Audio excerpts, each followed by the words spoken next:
Welcome back to the Lords of Lore Podcast Network. I'm Matt. I'm Luca.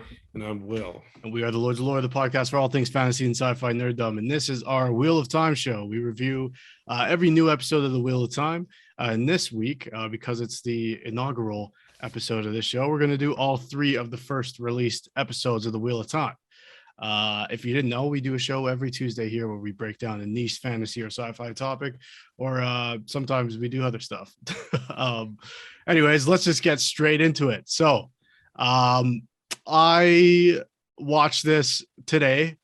I maybe should have been working while I was consuming this content, and that's all I'll say about that.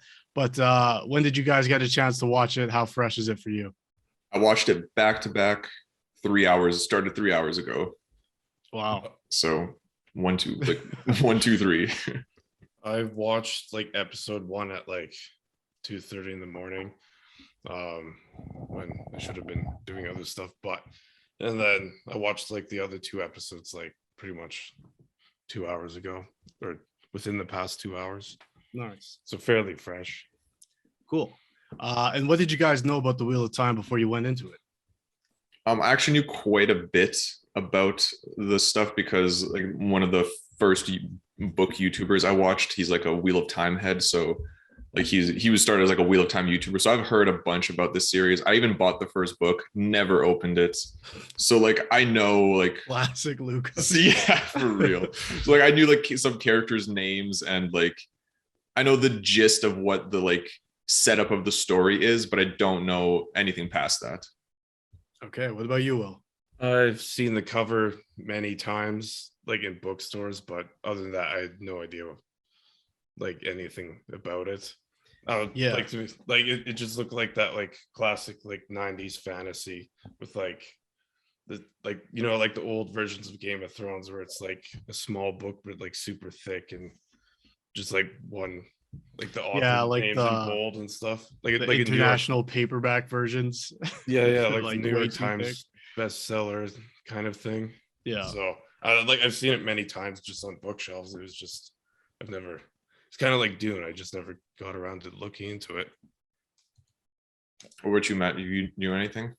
Yeah, I didn't really know about it. We talked about it when we did our trailer review. That we all sort of had the same knowledge about it going into it. Luca, you a little bit more than the other two of us here, but I didn't know anything about it. And when you say there's like 17 books in a series, Yeah. and they're all like I've seen them now since knowing about it. I've seen them in the bookstore, and the funny thing is I've never seen a complete set. So like I know there's a bunch of books, but I've only ever seen the first 4 and like volume 13 or whatever. And I'm like, it's too much for me to get in. I'm very like if I buy a book set, it's all got to be in the same print, either like all the paperbacks or all the hardcovers. Having different sizes of books in the same series bugs me. So I was like, this is a series I'm never going to get into. And then thankfully it got adapted, so I didn't have to worry about it.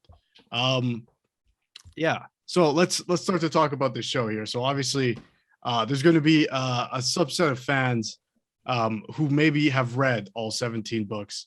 And this show, while it's open for them, we're going to try to stay clear of all spoilers for people who are just seeing this property for the first time. So if you're an avid Wheel of Time fan, please don't go into the comments and, tell us we're going to like these characters eventually if we don't like them now, whatever the case is. We sort of just want to experience the show as it comes out and, take to Reddit. But you're certainly welcome here to talk with us about how we feel about it. So that's what I want to know, Luca. How did you feel about, I guess, first episode 1? What was your initial reaction? I don't know how to feel about it, honestly. Like, I like it as a whole. Like the 3 episodes, I thought episode 1 was super rushed. Like, I feel like it just mentioning spoilers, without mentioning spoilers, like the big event of episode 1 to me happened like so quickly that I had no time to, like, I barely knew anybody's name. like I feel like they rushed into like the action of it so quickly. And again, I have no like reference for the books. I don't know how quickly this event happens in the books. I know that it's early, but like I feel like they could have just given it a bit of room to breathe. Like, so to me, episode 1 was a bit like almost like they were just like trying to get into like the juicy sort of events. So yeah, that's just episode 1 to me. I was just almost too rushed. Like I wish they had just like taken a bit more time with it. Like maybe even split that episode into 2. Like, yeah, I tend to agree. I actually had the same feeling, not watching the episode, but coming out of it. Like, had I guess Moraine sort of showed up into the village at the end of the episode, I think that would have given like a little bit of time for us to appreciate like what's lost. Spoilers. And just I'll say this now. This is spoilers just for the show. Yeah. So we're always going to be spoiler full when we talk about it. So just be mindful of that if you're watching. But yeah, I think it would have given us like some time to appreciate, you know, what the characters are giving up by leaving the place they came from and sort of like the lives there. I think though, to its credit, it's sort of like, you know, there's a moment where I think the character's name is Parrot, where the awful thing happens to him. He, you know, and I think like they set that up in such a way where like you get such a short amount of time with the character who's also in that scene, but it still cuts deep and you still sort of feel where that character is coming from. I mean, yeah, like literally that scene was like, okay, like this is a good scene, but it would have been better if this had happened in episode 2 and we would have gotten to know whatever her name is. I don't even remember. Liana, maybe? It starts with an L. Like, yeah. What about you, Will? What were your thoughts on the first episode? I mean, yeah, very rushed. I'll be honest. Like that, like for example, the character you mentioned, Perrin, I didn't like know his name until I had to pause it. I had to wait till he was on because Amazon actually has a cool thing where you pause it, it brings up like the IMDb. Yeah, that's what I was doing because like every time, because like I was just like kind of doing, I guess, homework, if you will. So like I just kind of missed it, and then like I found myself, especially with like episode 2, I kept like pausing to like, which we'll probably get into, but just in general, just like hearing a character's name, I'd have to like look them up or something, or like look up the cast. Yeah.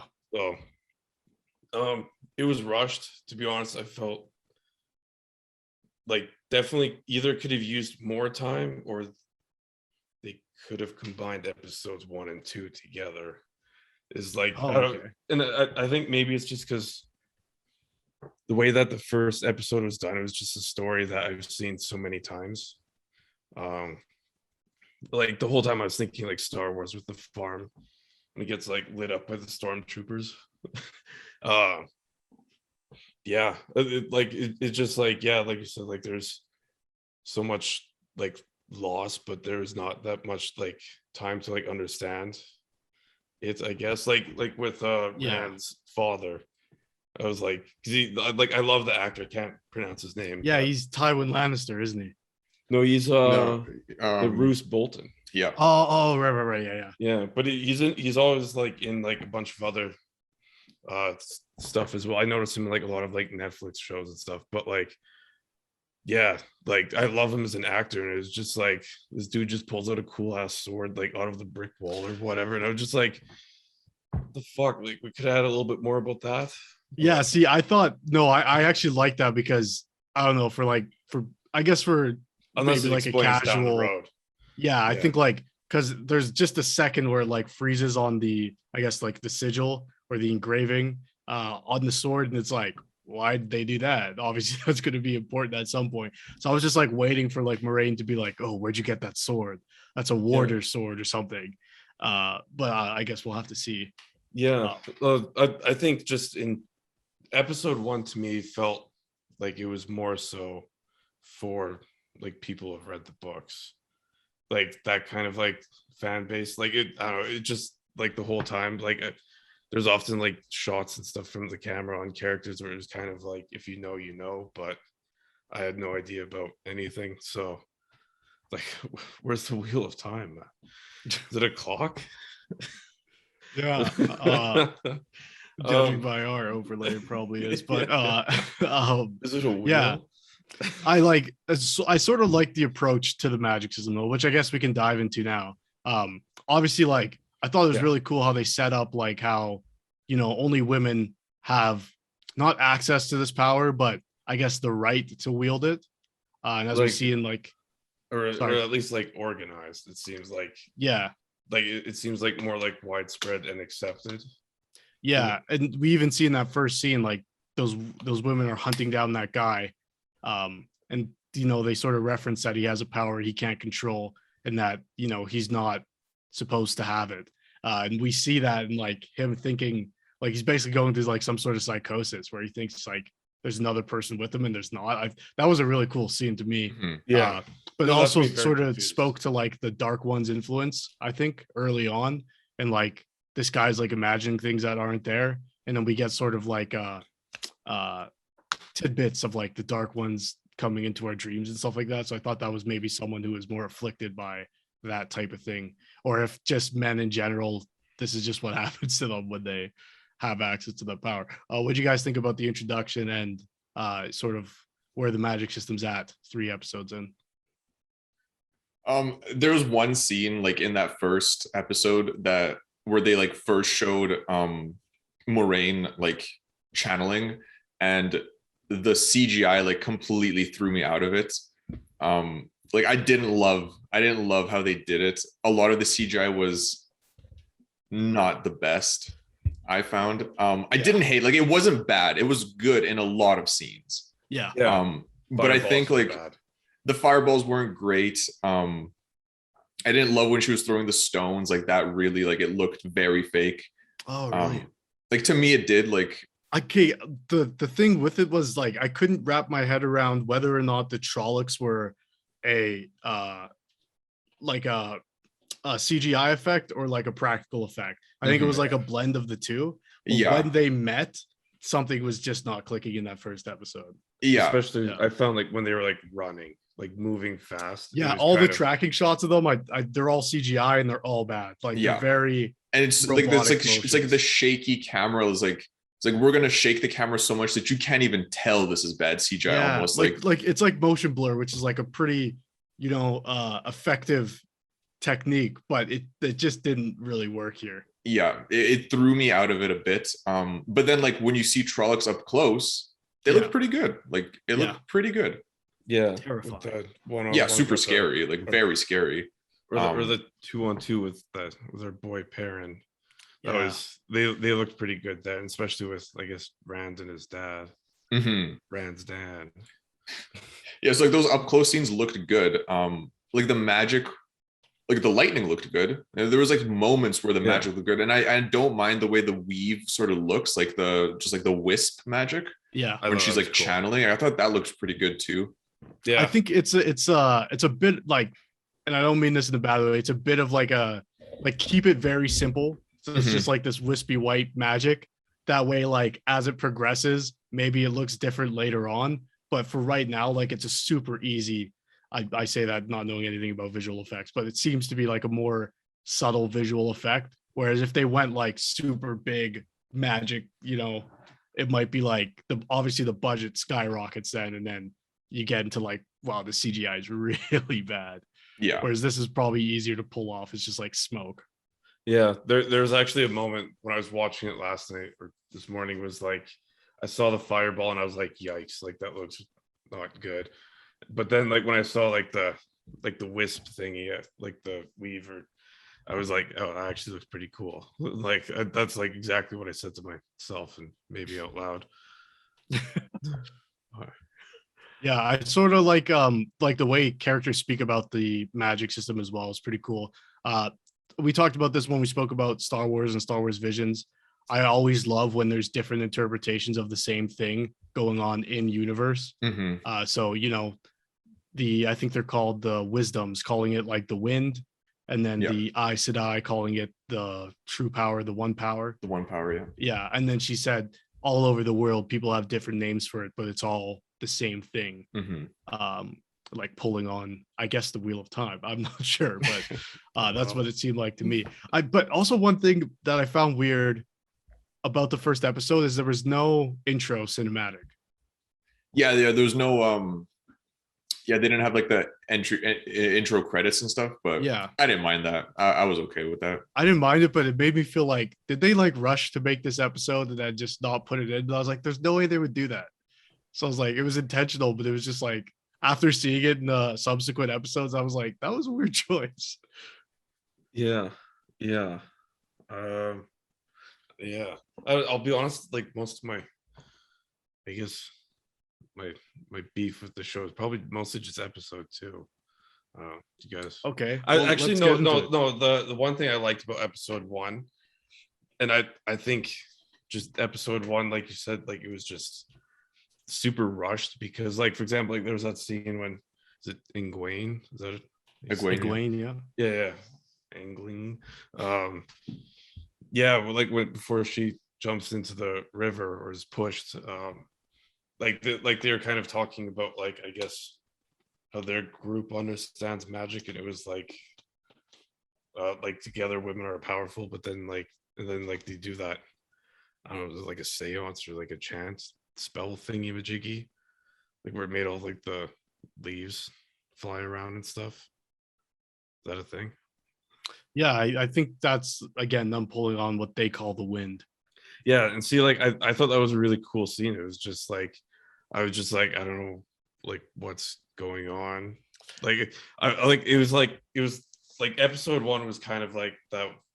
It was probably the first time in a long time where I was like, can we get some like exposition, like a talking bird to fly around and start talking about something? Zelda style. Yeah. No, I sort of, I'm on the opposite side of that. I sort of love when there's no exposition, where it's just like, this is the way we do things. Throw you in the river, and we're just like, okay, cool. Like that was weird, but that's how they do things here. Yeah. Yeah, I totally agree. Like I love the no holding hands. Like that's why, like Malazan, just like aside, that's why I love that story, because it doesn't tell you anything. Like show me, just explain it to me. Like even if I don't get it until the end of season 2, like that's fine by me. Yeah. What I didn't like is that it felt like they were trying to get to moments, you know, like they were trying to get to the moment when the Trollocs attack, trying to get to the moment when Egwene shows up. I mean, when Moraine shows up in Two Rivers, like trying to get to the moment where Egwene finds out she can be an Aes Sedai. Like it just felt like they were really trying to get to those book moments, and then everything else was just like, okay, let's get through this to get to that moment. Yeah. I think one of the criticisms I read about it was that it goes nowhere fast. Mm-hmm. Like, so it sets up the story very fast, and even like the end of the first episode where she's like, you must come with me, you four could be the dragon. It's very much like, you know, here's a video game, you're the chosen one, let's roll. Like, you know, no that's why I wish there was just like breathing room. Just like give me that first episode in 2, like give me that story, that same thing in 2 hours. Because like if you give me a full hour in Two Rivers, like introduce Rand's father, introduce Perrin's girlfriend, wife, I don't even know, like wife. It was wife. Yeah. Was it wife? Like was she pregnant? Like, I don't Matt says at like one point, like, you're married, so your life is over. Right. Yeah. So there's that one. So like I completely forgot. I don't even know who she was. So it's like introduce them, make me feel that loss a bit more, and then like I think you're right. Like I think the ending of episode 1 should have been Moraine coming to Two Rivers. Yeah, sort of like if we saw more of her trying to track down this person, because we only really see it in one scene, that again, that opening scene. And then she's like, okay, now we're going to Two Rivers. There's 4 people there. It's sort of just like, but even that, like they could have just done that and then not have her show up until the end of the episode. Oh like yeah. It's like I don't even need to see her like looking for them. Just be like her go to one place, like they're not here, let's go to the next one, and then like not see her again till the end of the episode. Yeah, and the pacing also, to your point, feels off in that way. In that in the first episode we get so much of her, and I can't remember his name, but her warder, Lan Mondragoran. Yeah. Thanks. We get a lot of them, and obviously like they show up big time at the end of that episode, and like that's a really cool fight sequence. It was. But then like when we get to like the third and second episode, like I think like halfway through the second episode, she's like totally out of the story because she's like paralyzed or whatever from the poison. So by the time we get there, it's sort of like the page, like she's, why put her in so much of the first half of these 3 episodes if like, you know, this is coming up next? Like it just felt like a weird, obviously I know that's the story, that's how it was written, but like I don't know, the pacing felt a little weird. So I understand why they sort of came at it, release all three at first, because I think if they just released the first episode, people would have been like, yeah, I'm not sure if I'm into this. But having the second and third episode there sort of let me sort of sink my teeth more into it. It felt like they filmed a lot more and then just cut a lot of it out. Yeah, totally agree. Like there was a lot of scenes that just felt like they were in different sequences. They just like cut them out and threw them in. Yeah, especially in episode 2, like when they're traveling for this at the start, and then like there's that scene where Egwene like snaps at Rand, and it's like you're such an arrogant bastard or something. It's like when did this happen? Like, you mean 5 minutes ago when he challenged Moraine for the first time? Like, was that what you're talking about? You know, so there's just like there just wasn't enough. Those moments weren't earned, is what I feel like. Yeah. But then like episode 3 completely slows down, and like I'm like, okay, so like now we're like learning about these characters. Like now scenes are taking a bit longer. Like I enjoyed that. Episode 3 of this show very much felt like episode 2 of The Witcher for me. Like meet the bard, go on a little journey type of thing. Yeah. I loved it. But okay, so episode 2 is with was it the Forbidden City or the Shadowed City? Shadow City. I love that episode because I was like, this place is cool. Like, yeah, I'm gonna cherry pick this for my D&D campaign. But like, I love the sort of the setup of that episode, but I agree there was some like weird pacing things, especially with Egwene and Rand, where it's like, don't be arrogant, I'm leaving you. You made your choice, blah blah blah. And then later on, I just want you to look at me. Like it all happened like really quickly. Exactly. And I feel like it was, again, like you're saying, looking like so not really earned. Just felt like here's a scene because it happened in the book. And this is an important conversation to these characters, but we don't really have time to set it up in a way. Exactly. Which I think is a little bit unfortunate, because if they want this show to be successful, I feel like you can't just start rushing to the big moments. Yeah. But then again, like there's 17 books, right? Is 17 the number, or am I exaggerating? I think it might be 14. Okay. I'm gonna keep saying 17 as there's 17 books, so like, you know, if you break one of those each into a season, that's a long time, right? Like, I don't know if we have that type of time, just actors and aging and stuff like that. You know what I mean? So maybe they've sort of planned out in the future how they would do it. Obviously not sure if they'll do the whole thing, but you know, I imagine like there's a reason why they're sort of glossing over some of this could be character development. But I don't know. I still sort of got into it. Will, you said you had a gripe with episode 2. Is it just the pacing, or was there something else? The pacing, and like again, that feeling of much more was filmed, but then it was cut out. Because like for me, like the whole time I was like, okay, episode 1 happened. That was very fast. Like this whole place just, everyone's lives gets like upheaved. But then like, to me, like, like just like the lack of, I guess, like conversation and character development, plus like not knowing, like, I guess like the motivations of like why the story is happening in season 2 just like made it kind of hard for me to like just, I guess, like kind of stay focused, like because like the first like half hour, like I thought Rand was being pretty reasonable, being like, what the fuck, like what the fuck is going on? Because I was like, I don't know, like, okay, there's the dragon, but like why is it these specific 5, like, you know what I mean? And then like I don't, it felt like very like, I guess like Twilighty, kind of like kind of like no.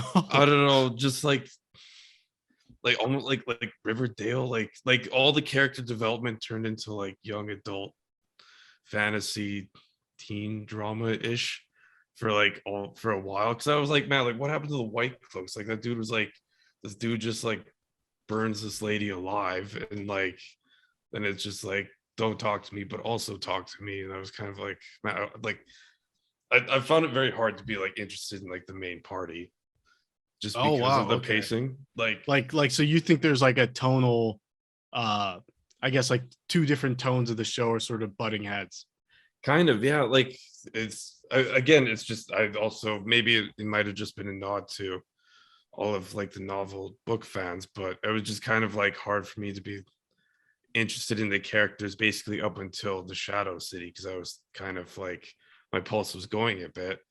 But like, yeah, I don't know, because it opens up with like the white cloak. It's just like creepy and menacing, and I was like, man, like why is this dude just basically being like a witch hunter and being like super creepy? And then it just cuts to like, yeah, I guess like party infighting and stuff like that. But then like I think when it started to get to like the dreams that they were having, I thought was kind of cool. But again, Yeah. it was also kind of like, why?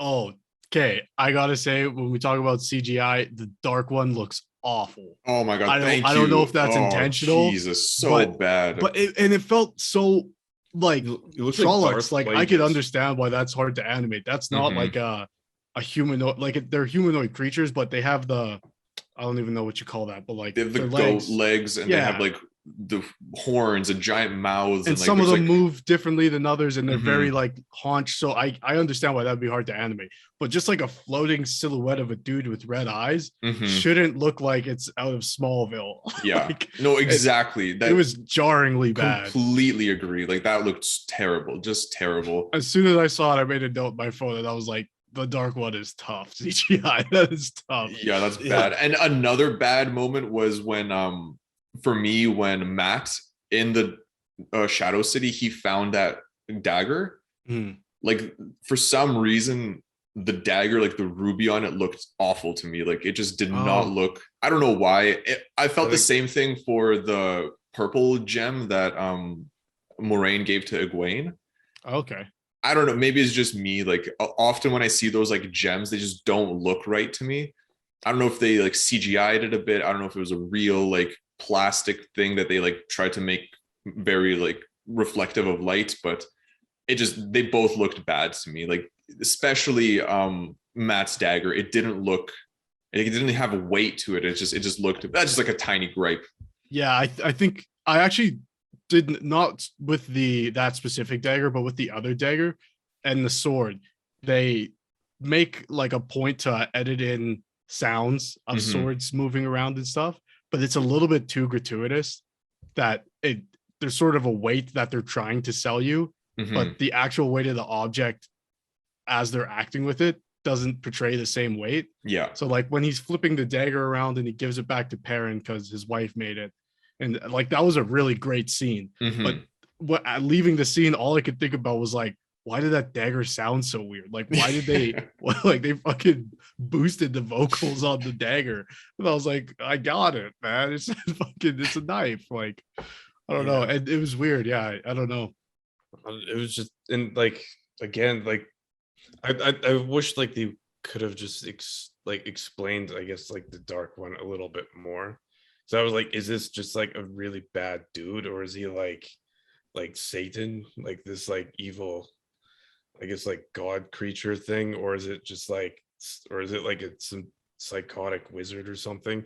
Like the whole time I was just like why? It was kind of, So yeah, I think probably that's coming later on in the show, but yeah, the implication I got was that maybe the reason they're so mistrusting of men wielding the power is the Dark One was once that and did these bad things and started the Trolloc Wars or whatever the case is. So I think literally Jake Gyllenhaal. oh my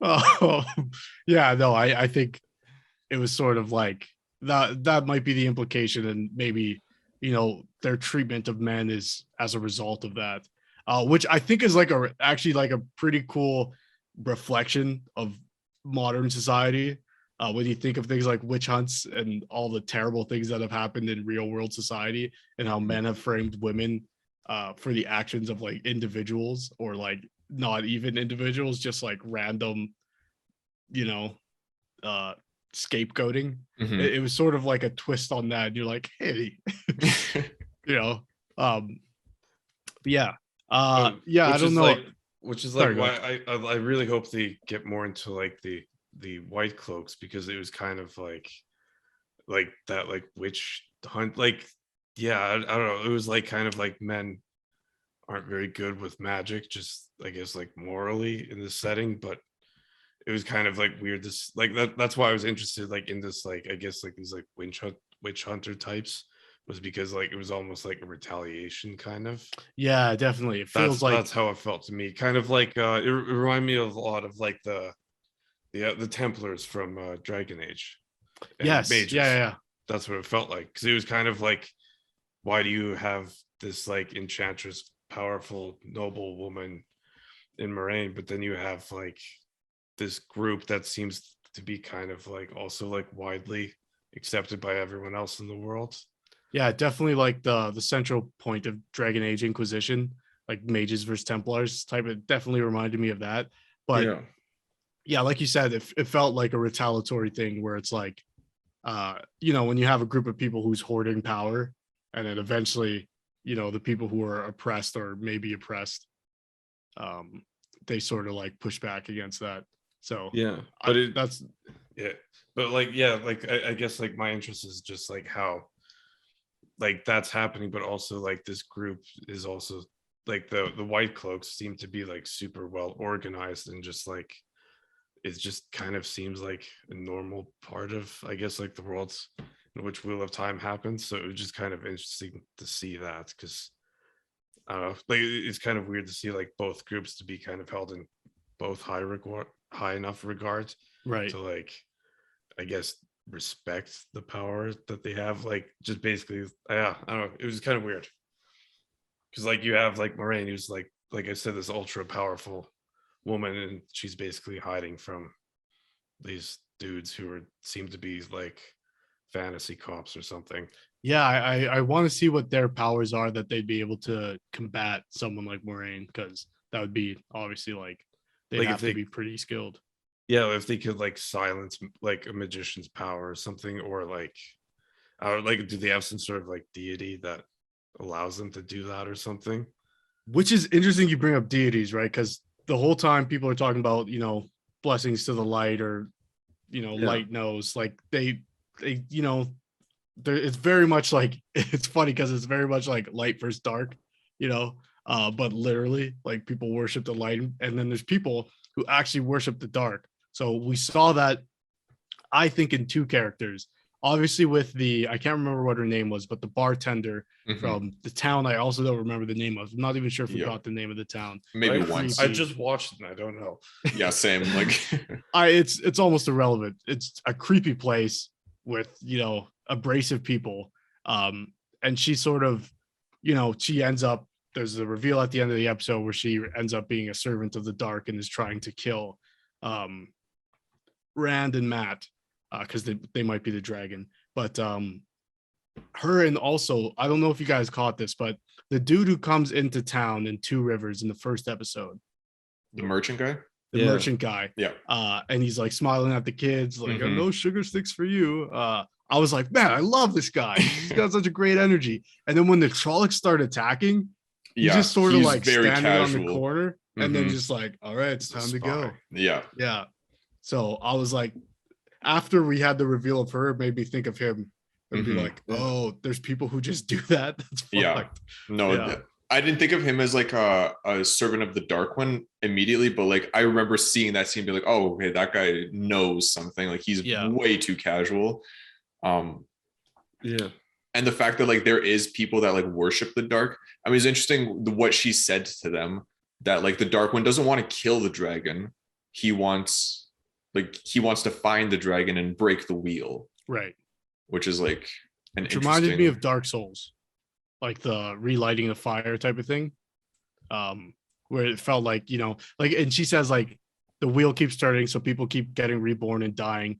And everyone who comes here will tell you a tragic story. And this just keeps going on and on because the wheel keeps turning.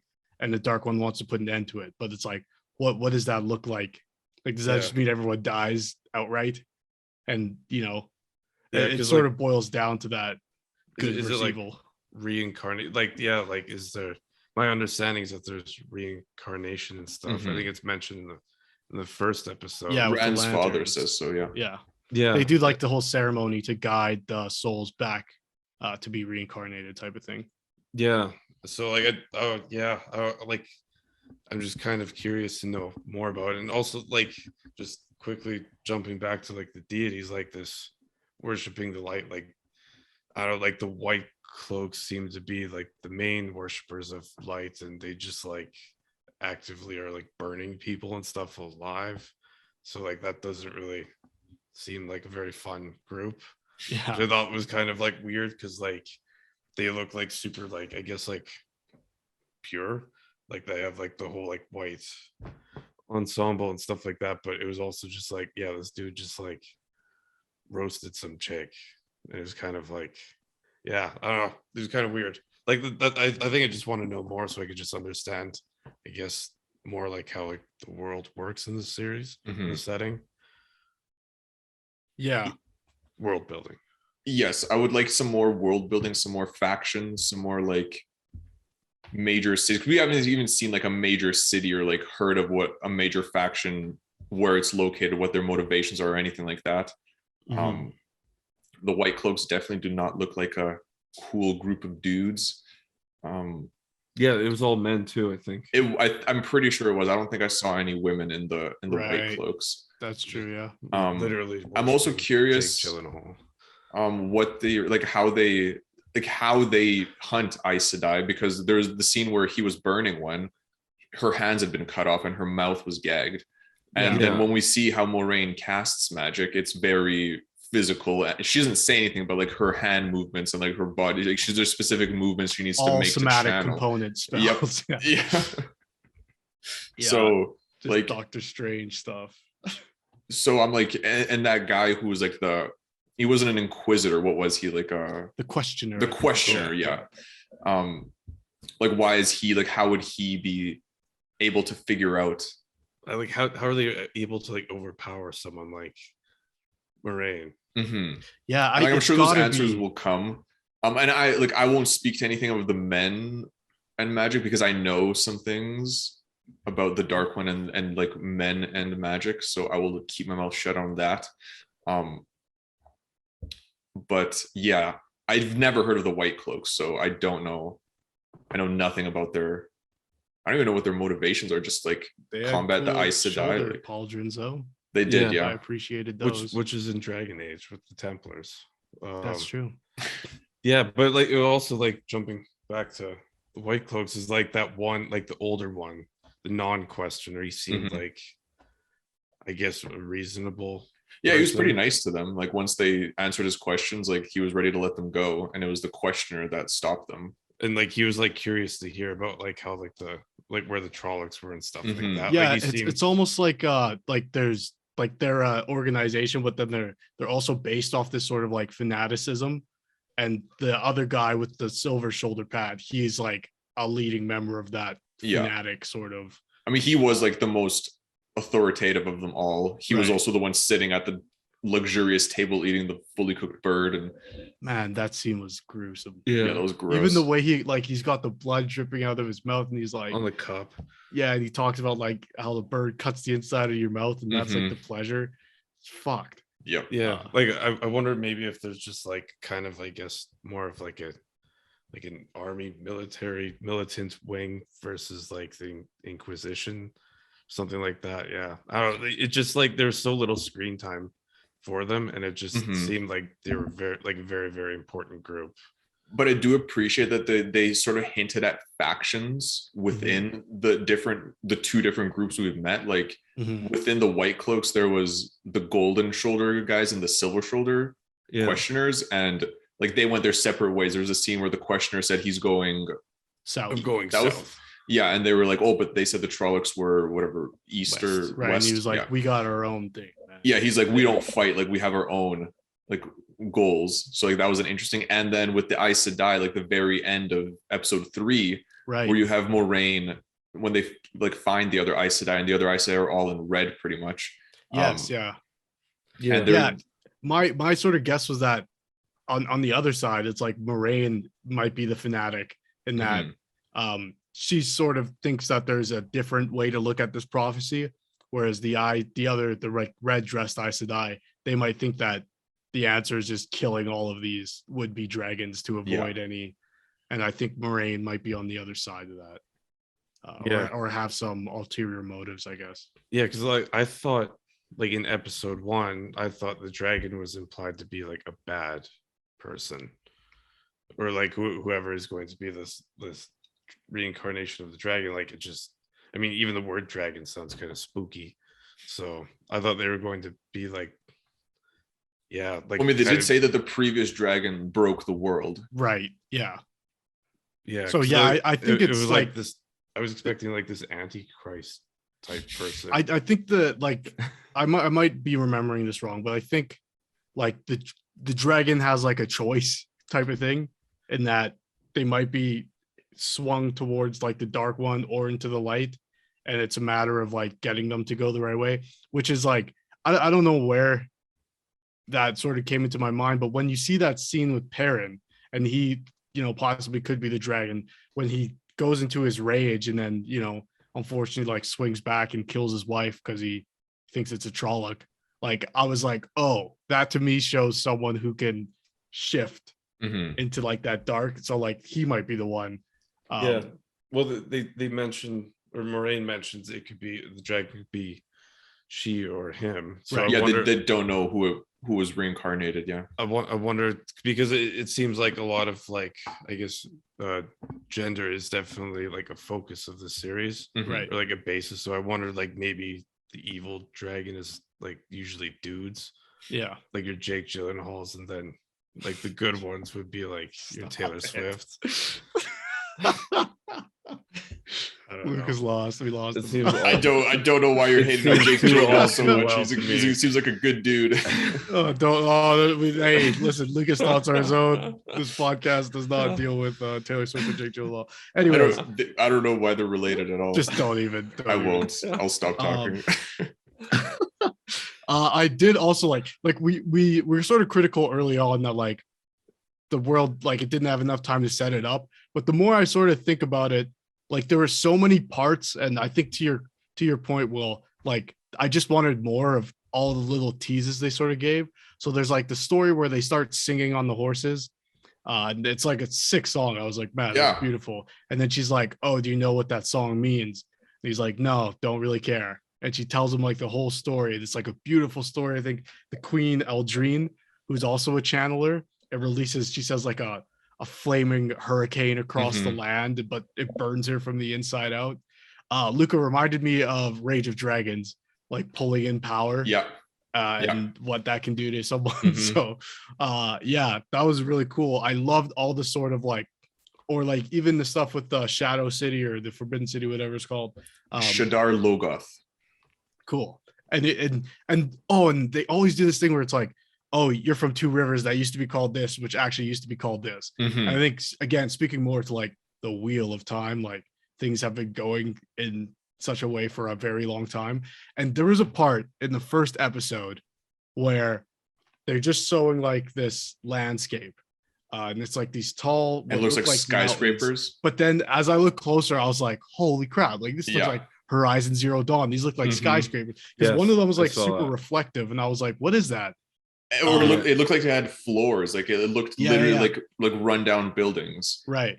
I was surprised that they put that so early on in the series. But you know, they don't ever show anything. Like if they showed something like that every episode, that would be like a little on the nose. But I feel like it's like such a nice little like Easter egg for like if that sort of storytelling element, again, Wheel of Time, comes back into the story, it'd be such like a nice little Easter egg where it's like, yeah, we've been trying to tell y'all. But yeah, I don't know. There was like so much of it that I loved and just wanted more of. And so like I'm excited for like the future episodes, but I'm also sort of like hesitant in that I hope like not all the episodes feel as rushed as these first three were.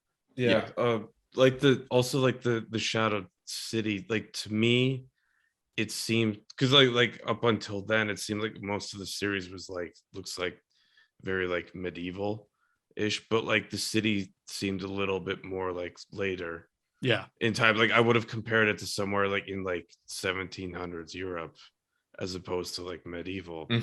So like that was one thing I kind of noticed. I don't know, I haven't really. Okay, so one tough thing is, the medieval thing, like obviously when you're going into like a fantasy story, you're always like expecting like it's, you know, part magic, part medieval period piece. And I was watching it and I was like, man, all these people are way too hot. Like everybody in this show is like hot, dude. It's fucking stupid. Like even what's his name? Lan. Like I'm like, there's no way this guy should be fucking this good looking. It's stupid.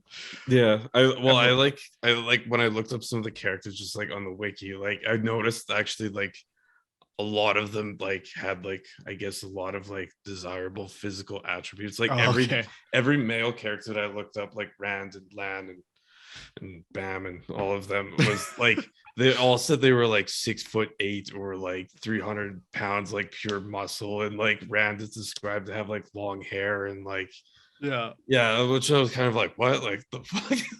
Yeah. No, and then like a lot of like the women are like described as being like, yeah. Which like, don't get me wrong, I'm not complaining about. They're all very good to look at, but I was just like, this can't be a period piece. Like, they had some side characters, you know, in the pubs and stuff. It was only when you get to that other town where like the mood was supposed to be like grimy. Yeah. Like, did you get people who were like, you know, unkempt and like, yeah, that was the first time where people were like, oh, this guy needs to shave or whatever. Yeah. But everyone in Two Rivers was like super hot. I was like, what the fuck, man? Yeah, like even super fucking clean. Roose like, Bolton looks good. Like, clean cut fucking. Yeah, like their clothing and stuff like that was like very their clean. Clothing threw me out of it so much, especially Egwene. Her red plaid jacket.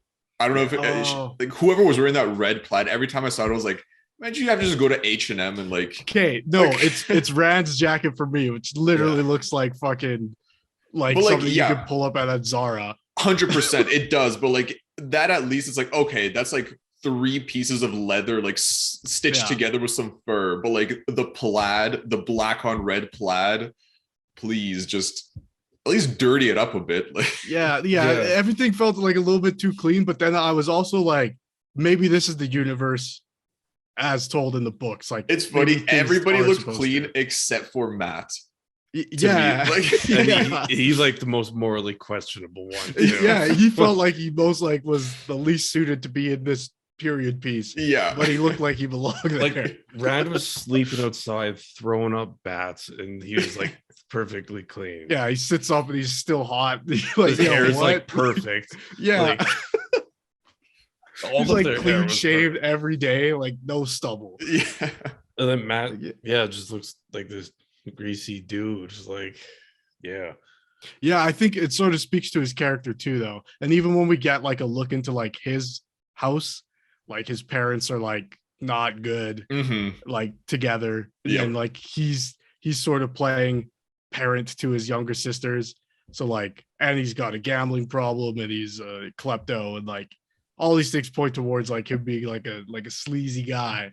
So like I felt like his look suited his character, but then like some of the other characters, I'm like, hey, you look way too good for me to believe that you're like, you know. I will say though, I did like the Glee Man in, I think that's episode 3. Yeah, it's a great name. I don't know if historically ever in our world bards or jesters were called gleemen, but that was a fucking awesome name for that role of character. And the way he robs Matt was like so cool. I liked his song. And you know where we see his character go to, I thought it was really cool. Sorry, I'm rambling here, but there was one scene that I was like, and I spoke about this when we did the trailer review. I spoke about this when we talked about Dune. Now, when you get properties that are so influential, they influence things that come out. And then when these properties that influence all those things finally get their adaptations, sometimes they feel derivative of things that they actually influenced. Yeah. And I was watching that scene with the ferry when they're trying to escape the Trollocs and they take the ferry over. I'm like, man, this is Fellowship of the Ring. This is like, it was like the same scene. And where you have like the ring wraith come to the end and he like stands there and he just looks menacingly and then he like goes around. And you literally have like the eyeless one pull up on the horse the exact same way. And I was like, whoa, this is blatant. Like, they didn't even try. Like, I don't know if this is homage or this is like straight up like plagiarism, but it felt that's like interesting. So I would be interested to see. I don't remember in the Fellowship book that scene exactly, like how it plays out. But like, and I don't know if this exact scene from the Wheel of Time plays out in the books this way. Right. But like, I mean, the Wheel of Time was literally Robert Jordan be like, I loved Lord of the Rings, I'm going to write my own. Like, right. So like those influences are obvious, like Trollocs or orcs. Like, yeah, that's a good point. I wanted to say, like, I'm not sure if the Lord of the Rings, like you're saying, like, I don't remember that being in the book in the same way. I think they just mentioned taking the ferry, and then like they don't really deal with the ring race in person. It's more like, oh, a guy was here and he was looking for you and he was scary, he made me feel cold inside. And it's just always like secondhand things. So yeah, I wonder if like in Eye of the World, if this scene is more like the one we see in Fellowship, and like the one we saw on screen here, and they were sort of just like, I mean, they stole from us, so we just got to do what we got to do. Because if we change it, people will be upset. If it looks too similar, people are going to be like, hey. So I guess they were sort of, in a tight place. But I thought it was really funny. I was like, man, that was like almost identical. Yeah, like literally. The only thing that could make it better is if their horses jumped onto the ferry, like, but also like a brutal scene for Moraine where she just like lets that ferry, like, and she explains it afterwards, like he chose to go back. It was pointless, but he chose to do it and he died. But like, it's just sort of brutal. She just makes a whirlpool and he just goes with it. It was fucked. Yeah, I was kind of confused by that scene because I was kind of like, why is, I don't know, because well, he said like his son was coming back, right? So like, would his son see the Trollocs and just like not go there and just like wait? Like, I don't know. It was kind of a weird scene, but I think it was more so just made to show that Moraine could be mean and stuff if need be. But oh yeah, what I wanted to say was connecting to other works was it reminded me a lot thus far of the game series Divinity, because like the plot line to Divinity Original Sin, especially number 2, is very similar, or like that I know of thus far, just because like you have this group of people that may or may not be, I guess, this chosen one or something, and like that's your party and you have to kind of figure out who's who. And then also like this idea of drawing power from what is like the source, which is basically like the main, this theme and topic and stuff in the Divinity games. So I thought that was kind of cool. It kind of makes sense. They probably got that from Wheel of Time, if anything. So yeah, no, I am though, like I know we've said a few things that may seem negative, but overall I actually really enjoyed it. I found myself getting into it a lot. I think a lot of the characters are interesting. Some of the side characters I thought like not overacting, but I was like, that was sort of a weird choice to go. I sort of hate the thing in shows where like someone acts totally different and then it reveals like they're the bad guy, and you're like, but like, I don't know, it's like your character, like the character you were playing was also a good actor. It's just like a weird thing. That sort of bugged me, but all in all, I really enjoyed these first 3 episodes. Is there anything else you guys, scenes or anything else you wanted to talk about before we wrap up here? One scene that I just loved was right after they all escaped from Shadar Logoth, was when Rand and Matt are like in those mountains and you see the city in the background. Yeah, I saw that shot in the trailer and I was like, wow, I love that shot. Like, I can't wait to see it. And like, when that shot happened, I like went back and I paused, just like look at that shot. I loved seeing the city, like the giant wall in the background. I thought that was so cool. Like that was like this is pure fantasy moment, like that was the moment where I was like, yes, like this is what I want. I loved that scene so much. And that city looked amazing. I loved how it looked. The effects on it were like, I don't want to say perfect, but like amazing, like very, very well done. I really liked how it looked. The wall looked cool, like all of that. I loved that whole sequence. I also just love the story of the city. Like they caged themselves from the outside world because they didn't want to deal with anybody else's problems in the war. Yeah. And let everybody who came there for refuge die. And then the darkness came from like inside the city. And like what we see it do to the horse, and like knowing that's what it did to all the people there, it was like, oh. Yeah. And I wonder where that dagger will show up. And like he was told specifically to touch nothing. Yeah. And then he starts acting different. I think there was like suddenly, but Will, anything else any other scenes? Yeah, like the whole darkness thing, because they mentioned it's like there's not even a bug here, which I thought was kind of Oh cool. yeah. And like what I did notice is the city seemed like very, very clean. Mm-hmm. Like it wasn't like falling apart really. Like in terms of like abandoned cities, it looked pretty like fresh, I guess. It just could use a little bit of sunlight. But yeah, no, it was pretty spooky. So It's sort of just like a giant gelatinous cube had come there and like it was like, oh cool. It just like destroyed everyone. and Like, it's just oh, a whole city, and just like the world would just be like, yeah, that makes sense. Like I don't know, it was kind of like whack. Like yeah, I don't know. Like I think just world building is what I'm kind of interested in, because Mm-hmm. I don't know, like wouldn't you have like heard about a giant city where everyone just disappears and stuff? And I don't know. yeah, and it didn't seem too far from Two River, right? Mhm. Yeah. Like Like that, I think that would be a topic, like a pretty big talking point, if the city just stopped being a city. I guess, well, they were walled off, but like still, yeah. yeah, whack. But yeah, Yeah, but I think it goes more to like that point where it's like so many things have been forgotten to time, and it's really like the Aes Sedai and their warders who are still aware of it. Mm-hmm. I don't know if like they have longer lives than normal people. yeah, Like I it's just sort of it thought seemed- like when Moraine was telling the story that it was like almost like she lived through it. Mm-hmm. But yeah, I think I'm interested to see more like what their powers are. Yeah. Also, Yeah, we did say a lot of bad things, but I'm also pretty high on the show. Like I am excited to see more. I hope they do multiple seasons already. Yeah, I feel like they're like sort of finding their legs, finding their Yeah. feet in these first few episodes, maybe even the first whole season, because I mean it's already all filmed.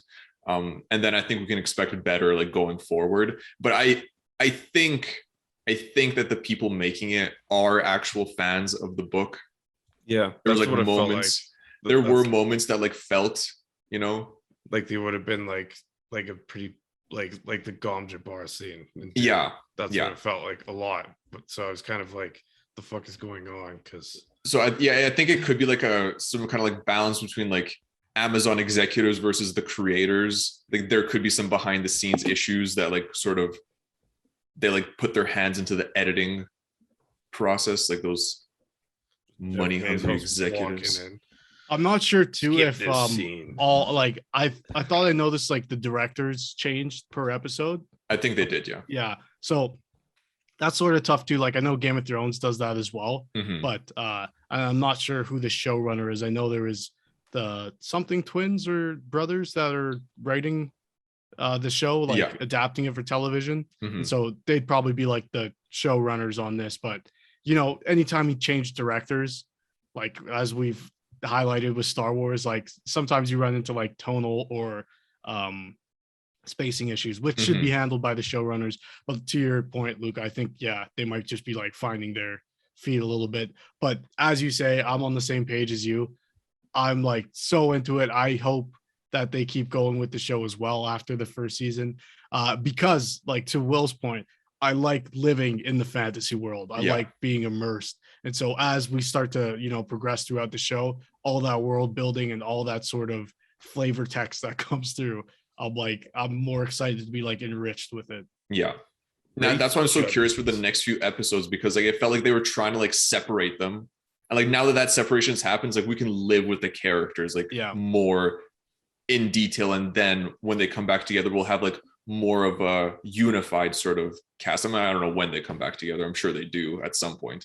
Yeah. But like, yeah, it was honestly after they got separated and when the show slowed down, that's when I started like really getting into it, being like, okay, I enjoy this. Like, I like this. Like until that I was like, I'm interested in this. I don't know if I like it. I don't know how I feel about it, but I'm like, okay, I like this. I want more of this. Yeah. Yeah.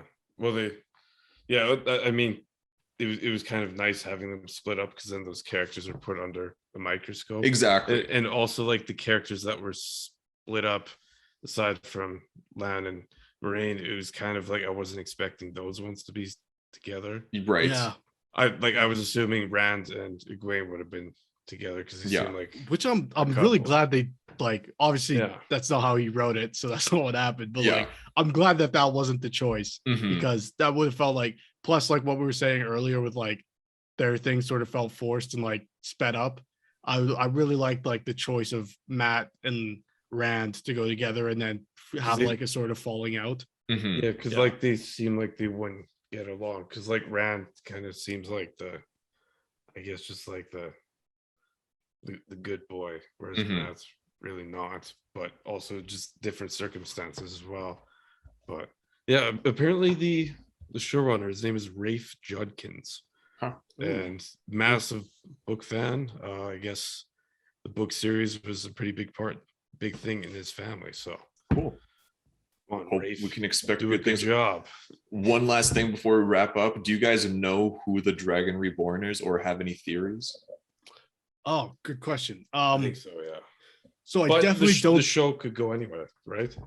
That's the other True. thing. Yeah, I think I definitely don't know. I don't think it's the dude who showed up at the end of the episode, who says he is. It could very well be. Yeah, again, my initial guess was that it was Perrin, just because he had like that dark moment, and he's been hit with the poison and won't tell anybody for whatever reason. And I think he's the person who we've seen have the nightmare dream sequences the most. He's the big guy. Yeah, and he came face to face with the Dark One in one of his dream sequences, and like I guess that CGI, the Dark One, when it got up close, looked a little bit better. A little bit. When he's like silhouetted, he looks like also Darth like Plagueis. a split second. Like he looks like a Star Wars Mun who just also happens to be a Sith Lord. It's Darth Plagueis. Just look up Darth Plagueis fan art, and that's what it looks like. The banking clan. Yeah. Man, what a good call. That's so accurate. The spacing of the eyes is on point. Yeah. It's the eyes and then the mouth. Like, he looks like a Solarian from Mass Effect. Don't kill me. Yeah. What about you, Will? Any Dragon Reborn theories? Or do you know? Kind of, but I also still think the show might go either way because I don't trust TV adaptations since Game of Thrones. I don't think it's Perrin because he has big guy energy. Like he seems like just like the big guy of the group who's just sad because he schmirked his wife. But like, that's one thing. Just one more thing is just he didn't really seem like that upset. Like he's definitely like brooding, which would like make sense because he legit axed his wife. But like, I don't know. I thought he would have been like more of a mess. Yeah, there was only like, again, the speed that they're going with, we don't get a chance for those characters to breathe and like the things that have happened to them. Which is but why, like there's a few scenes. Like, again, that's why I love that dagger scene, despite the weird boosted dagger sounds they put on it. It's like you see him like, you know, grieving for his wife for the first time and like hearing about why she made that knife for Matt was like really touching. And then like the scene's over and it's like, and then I guess there is a scene with him and Egwene where she's like, it wasn't your fault, and he was like, no, it was. Like, no, and he's like, trust me. So I'm waiting for his sort of like to spill his sort of guts about it and be like, ugh. I actually really like Matt. Like he like it to me it seems like he's kind of like being pushed to being like a self-fulfilling prophecy, which is kind of like how it seems to me. Like he just has like this like shitty background, which is like not his fault, but like it's definitely seems like he's like kind of like looked down as like the thief of the group, even though like that like fantasy archetype, even though like he's not really, but I feel like he's going to become that regardless. That makes sense. Yeah, I hated that scene with his mom. Like it was really good, but I hated what it was in universe where she's like, yo, you're going to be just like your father. And like the resentment for someone who's like raising your children just pissed me off. Like, how dare you? Like, and also, but like even just like with like the other characters, like even the scene in the bar, like, oh, you're always gambling, you're always getting into trouble. Like it kind of seems like his character is kind of going to be like, you know what, I am kind of a bad dude. Even it feels really like the you know, smuggler with a heart of gold, Han Solo-esque character. Yeah. So definitely interesting to see that dagger is definitely much more significant what it's giving out. At least I hope. That'd be kind of whack if they don't go anywhere with it. But yeah, it's just cool find. Yeah. Never check shows this. up again. Look at our prop group did. Okay, I think that'll do it for us here. Thanks for checking this out. Yeah, you can catch us every episode of Wheel of Time. We'll have a review for you guys as long as the show goes on. I'm not sure how many episodes are planned for the first season, but 8. Okay, so you'll catch us here for the next 6 weeks. I don't know how 5 weeks. Yeah, 5. 4 weeks from now. I don't know, whatever. But also check out our main show every Tuesday where we have our own segments and talk about niche fantasy, sci-fi things that are going on.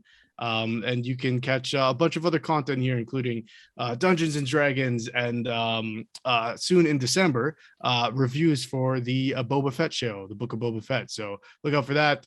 Yeah, thanks for chatting with us and getting our thoughts. Let us know what you thought of these first 3 episodes in the comments down below. Make sure you like the video, subscribe to the channel. As always, I'm Matt. I'm Luca. I'm Will. And we are the Lords of Lore.